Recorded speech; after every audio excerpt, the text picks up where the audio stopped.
Okay, so now that you are done cleaning for the day, you think that's it? That's definitely not it. One of the questions that I get asked the most is what should I be doing in my cleaning business? So today I'm going to share with you some of the things that you need to be doing outside of cleaning because cleaning, that's the simple part. Everybody can get that done.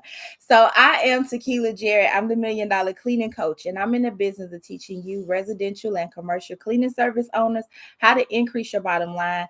I teach around 4 core focuses, and they are intended to help you develop reliable teams, expand your clientele, and create the effective processes to build those profitable 6 and 7 figure cleaning businesses. Hold on, because I feel like the camera got me tilted. I can't get straight. Hold on. Okay.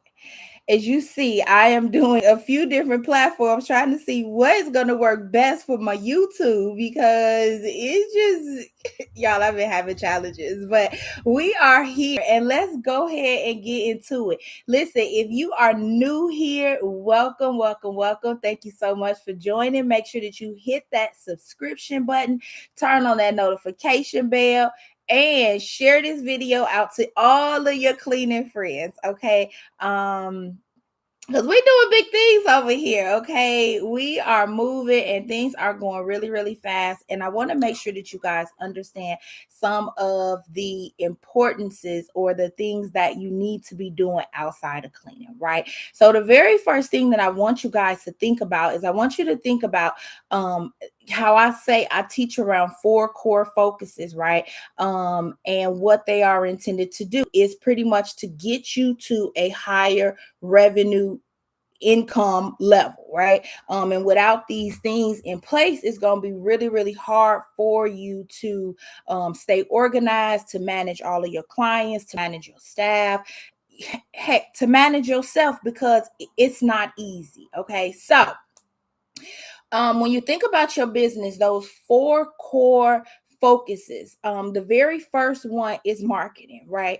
And when you think about marketing, I want you to think about what am I doing to attract what I consider as my ideal customer, whether you are commercial or whether you are residential. You have an ideal customer. You know who it is that you prefer to service. And if you don't know it, that's going to require you to sit back and think, hey, who do I want to provide the services to? Who is going to be my best type of client? Okay, so when you think about marketing, I want you to only think about the attraction.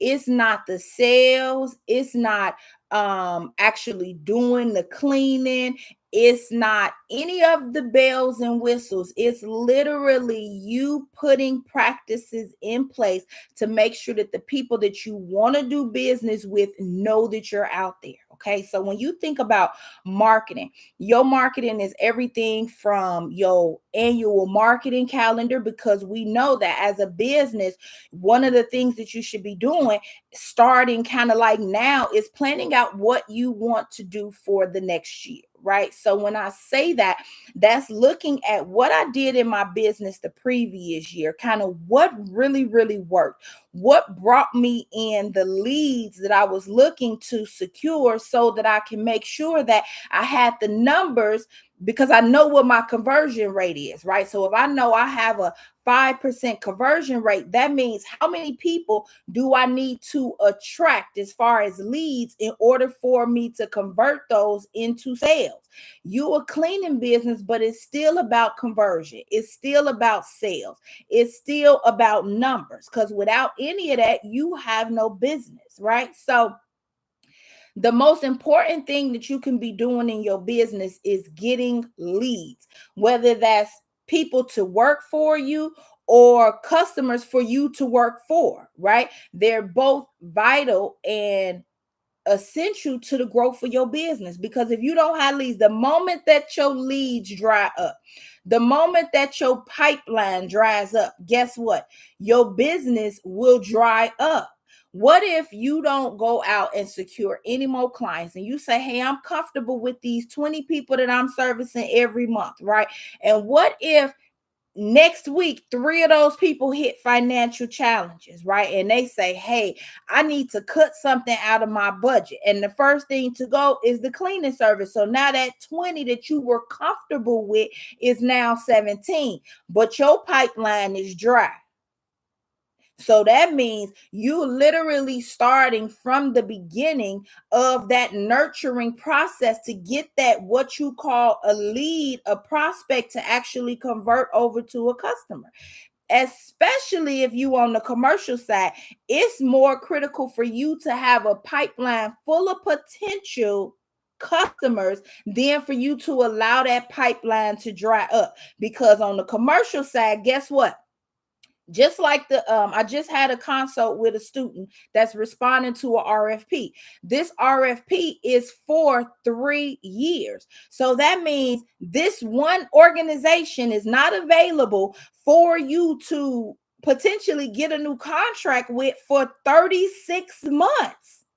So that means that, hey, if that's just one business, what if 20 businesses in your area are like that and it's only 30 businesses that have opportunities for you? That means 20 of them they're not even the option right now. They not even opportunities. So that's the importance of making sure that that pipeline is full. So the very first focus of your business should be generating leads, which is marketing.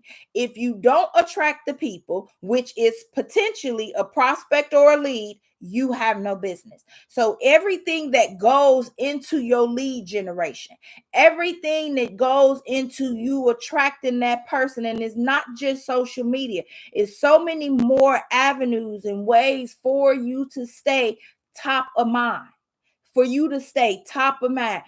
For example, if I tell you,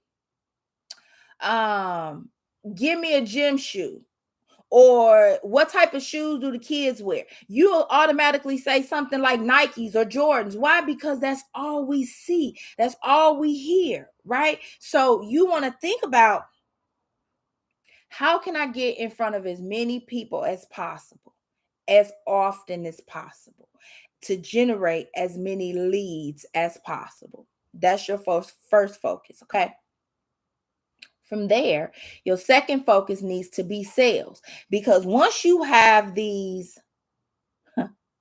leads, how you converting them, what does that process look like? So when I say, what do I need to be doing in my business, one of the areas that you need to be focusing on is sales. And what does that look like? So when you think about sales is sitting back and saying, okay, if I've talked to this many people, I've attracted this many people, I've had this many people click on my website, I've had this many people call for business, I've had this many people go to my social media and share, right? So you're collecting all of these numbers, all of these different metrics. Now from all of those numbers, you say, hey, I was able to get in contact with, to reach, to connect with 500 different people this month. Out of these 500 people, I actually secured 5 of those contracts from that 50 people, or that 500 people. Did I say 50 or 500? I said 50. 500? I'm going to say 50. Out of that 50 people, I was able to close 5 of those people, and now I have 5 new customers, right? What is your conversion rate? So now you can say, hey, my conversion rate is 5%. My conversion rate is 10%. So for every 100 people that I talk to, 10 of those people will become customers. That's what I mean when I say, how do you determine what your conversion is? So now that I got the leads, which is my first focus, now I need to convert those leads over to actual customers. But I don't know how many actual leads I need so that I can get the customers that I require to get to my revenue goal. So all of it goes hand in hand. I need the leads to be able to convert. So when you think about converting, what does that mean for your business? That means I need to be having sales scripts, meaning that, hey, When somebody call my business and ask for a quote, my only objective is to get person to secure some service, because guess what? They are calling to get a quote, meaning that 9 out of 10 times they already want some cleaning. So if they calling for cleaning, my only goal is to get them to book, right? Because they calling for a price. So what does that mean for your business? What does that look like? That means having a list of objection handlers ready for when you get a prospect that calls your business. What do I mean? Hey, I'm calling to get a quote for my home. I got a 4-bedroom, 3-bathroom home. Okay, Mr. Johnson, give us a second. Let me run the numbers. Okay, Mr. Johnson, well, based off of the information that you've given me, we can quote you approximately $250.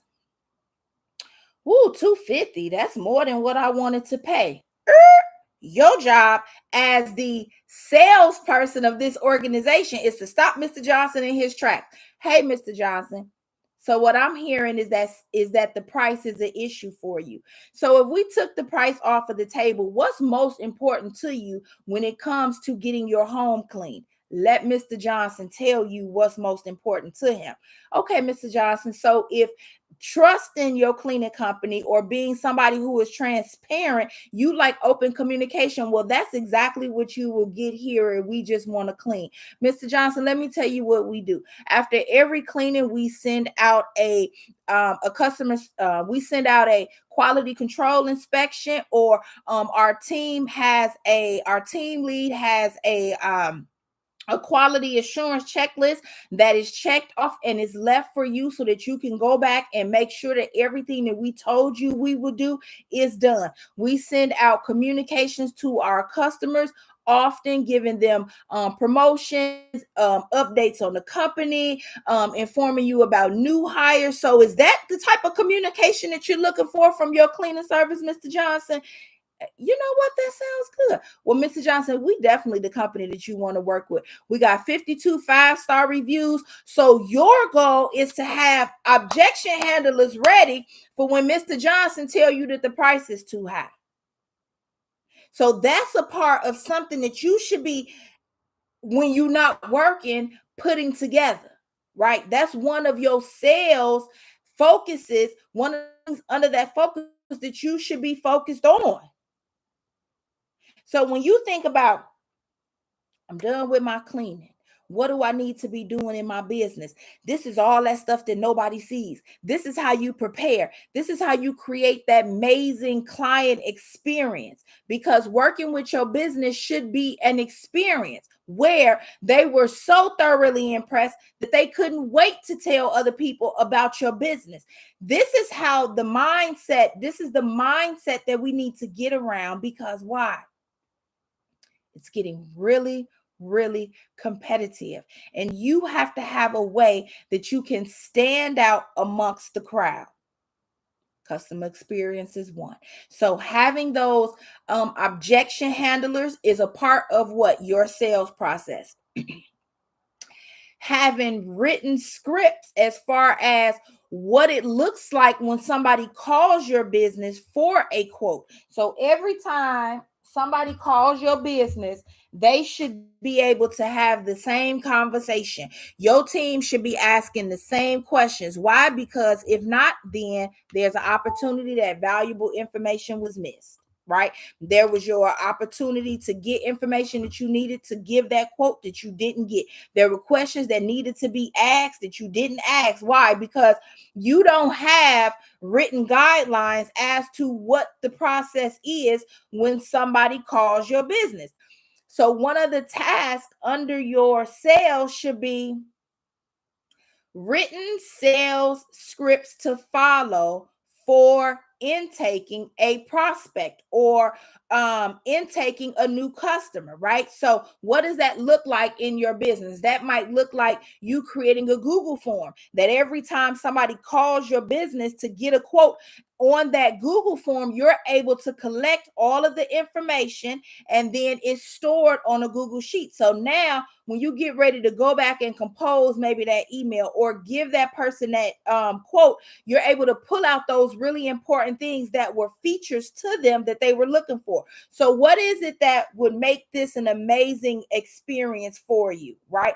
Those things that they tell you, you're going to put that back into that communication with them to let them know that you were listening to their concerns, to let them know that, hey, we understand your issues and we're here to make sure that we are the solution to that problem, right? But the only way for you to be able to make sure that you create that experience is if you have a process in place to intake the information. So these are some of the things, again, that you should be doing when you're not cleaning.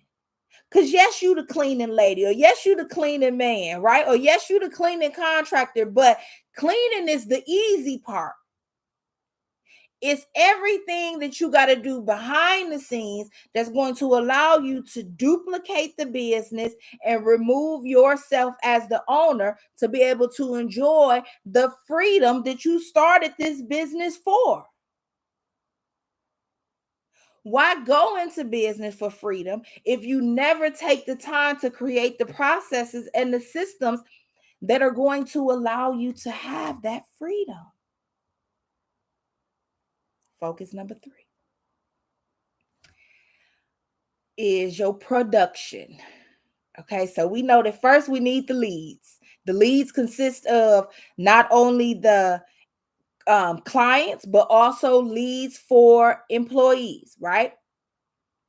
Then next from there, what we got? We got our sales, right? We know that it's not just about getting the leads. If we can't convert them over into customers, what does that look like for your business? Then from there, we attracted the employees, right? Now we got to manage these people. That's your production.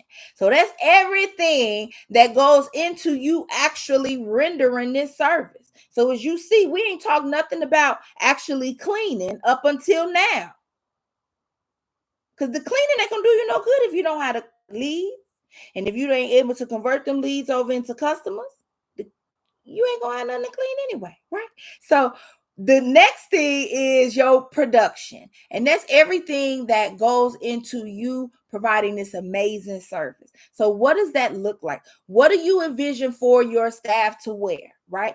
Writing that out. What does my company uniform look like? Do I require my people to wear black pants? Do I require them to wear khakis? Can they wear any kind of bottoms? It don't matter to you.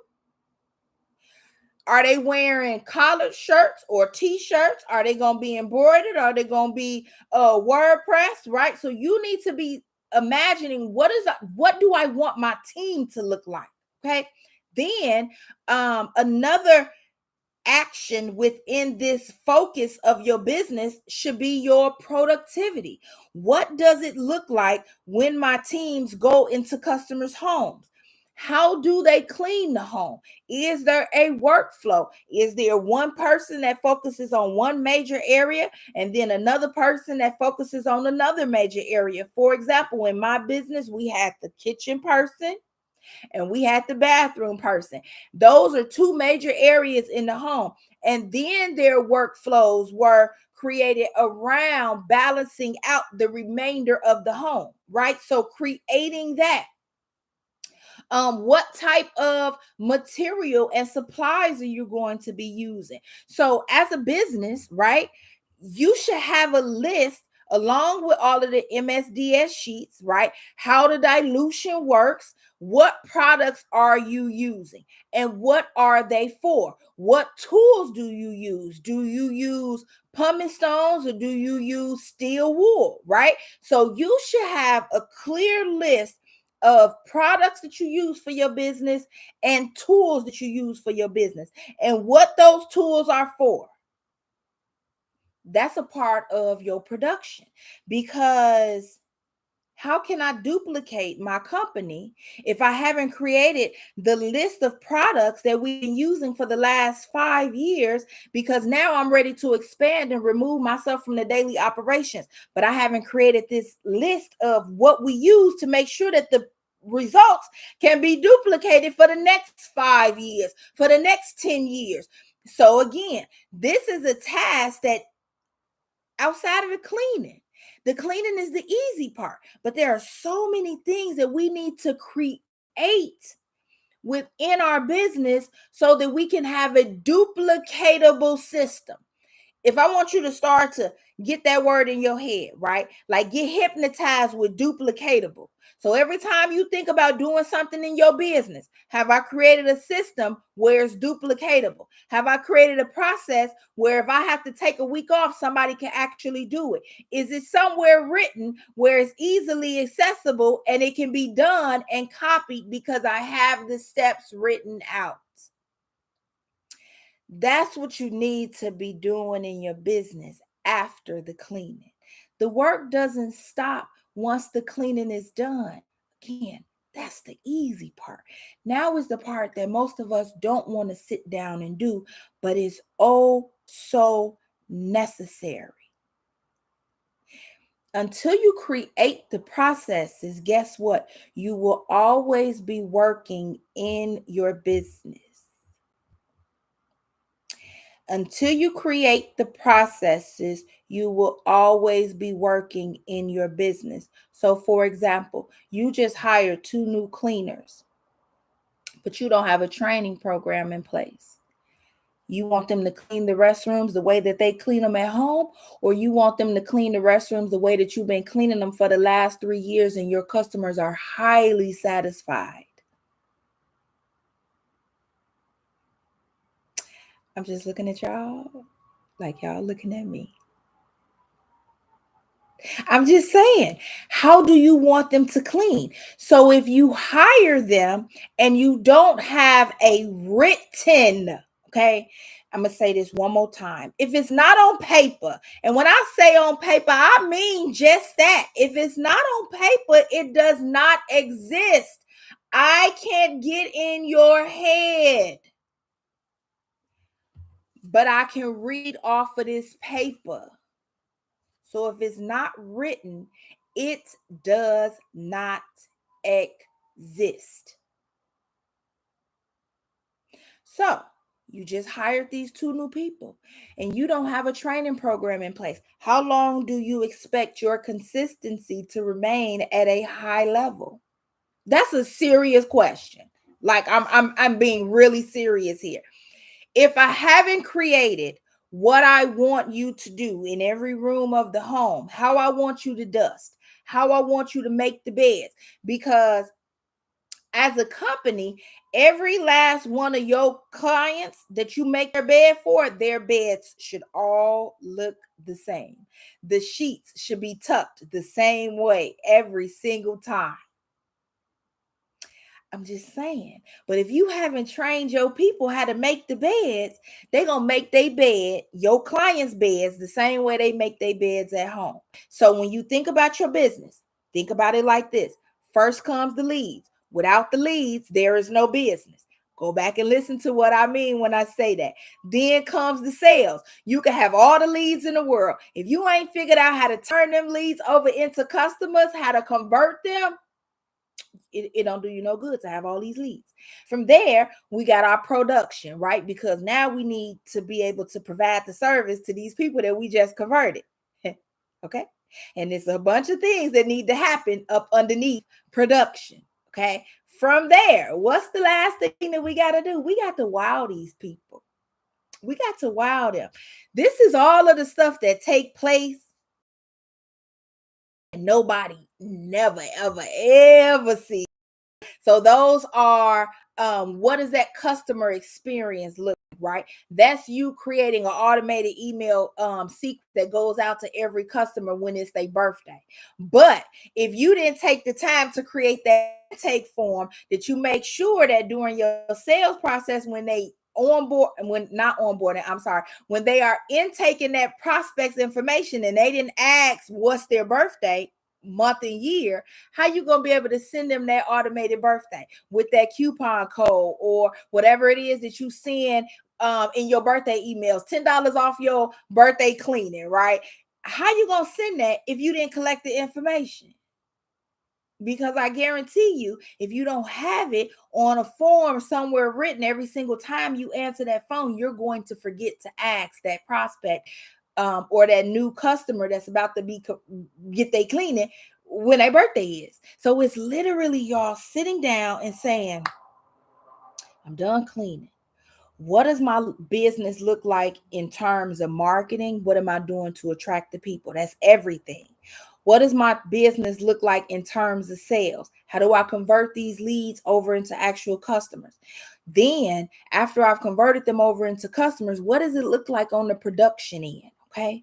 And then after the production is done, okay, what does it look like on that back end? What is that amazing experience that they've had? Are they getting that feedback email every other month to ask them, hey, thank you so much for your continued support of We Just Want to Clean. One of our goals is to always improve our business. And as a valued customer, your feedback is essential for our growth. Please take a moment and fill out this quick feedback form. That form is, guess what? It's on a Google form, right? So when they click that link, they're going to fill out that Google form. That information on that Google form is going to automatically populate to that Google sheet, right? Now you got a way to track your feedback. Now you got a way to say, okay, hey, this month we took feedback on how the bathroom cleanings looked, right? And out of the 40 people that responded, seven of them said, my bathroom was good, but it could have been a little bit better. We noticed that maybe we had a different cleaner.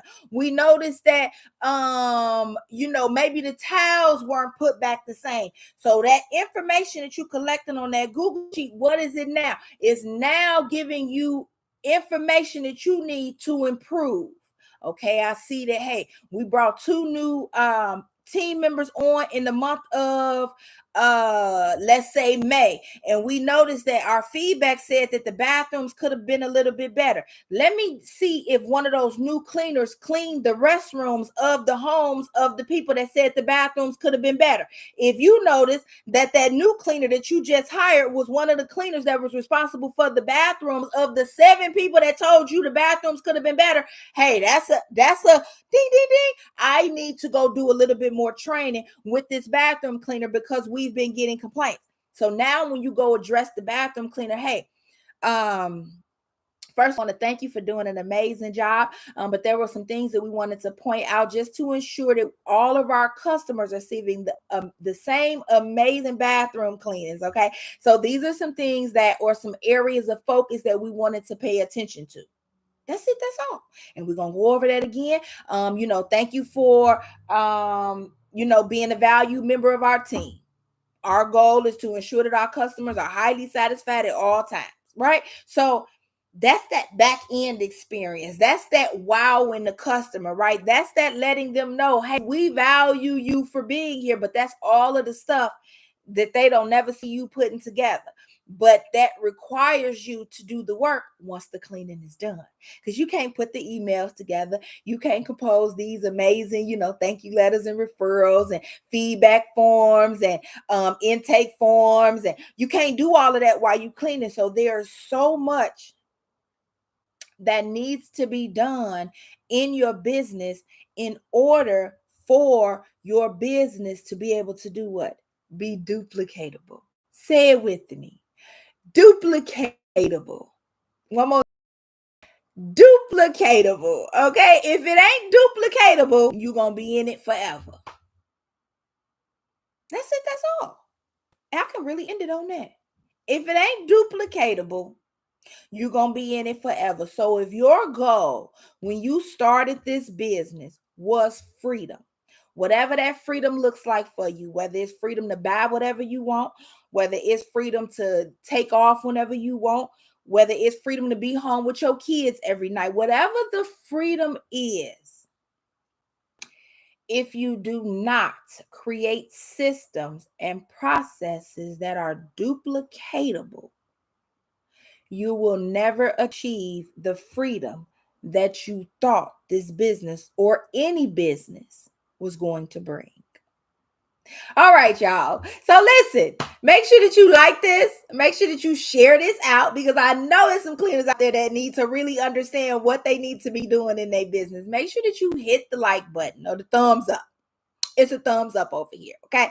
Make sure that you hit the thumbs up. Make sure that you turn on your notification bell because listen, I'm going live twice a week. Okay. So we're going to be back here on Friday. They played with me yesterday because I got my windows installed yesterday. So they was making a whole bunch of noise and it just wasn't feasible yesterday because it would have been too much background commotion going on. But I showed up today. I will be back on Friday. I think we're going to do a Q&A on Friday. But I'll let y'all know. So make sure that you follow the community post so that you can see what we will be discussing on Friday. And until next time, y'all have the most amazing day. Peace, love, overflow, blessings. Make sure you hit that subscription button, okay?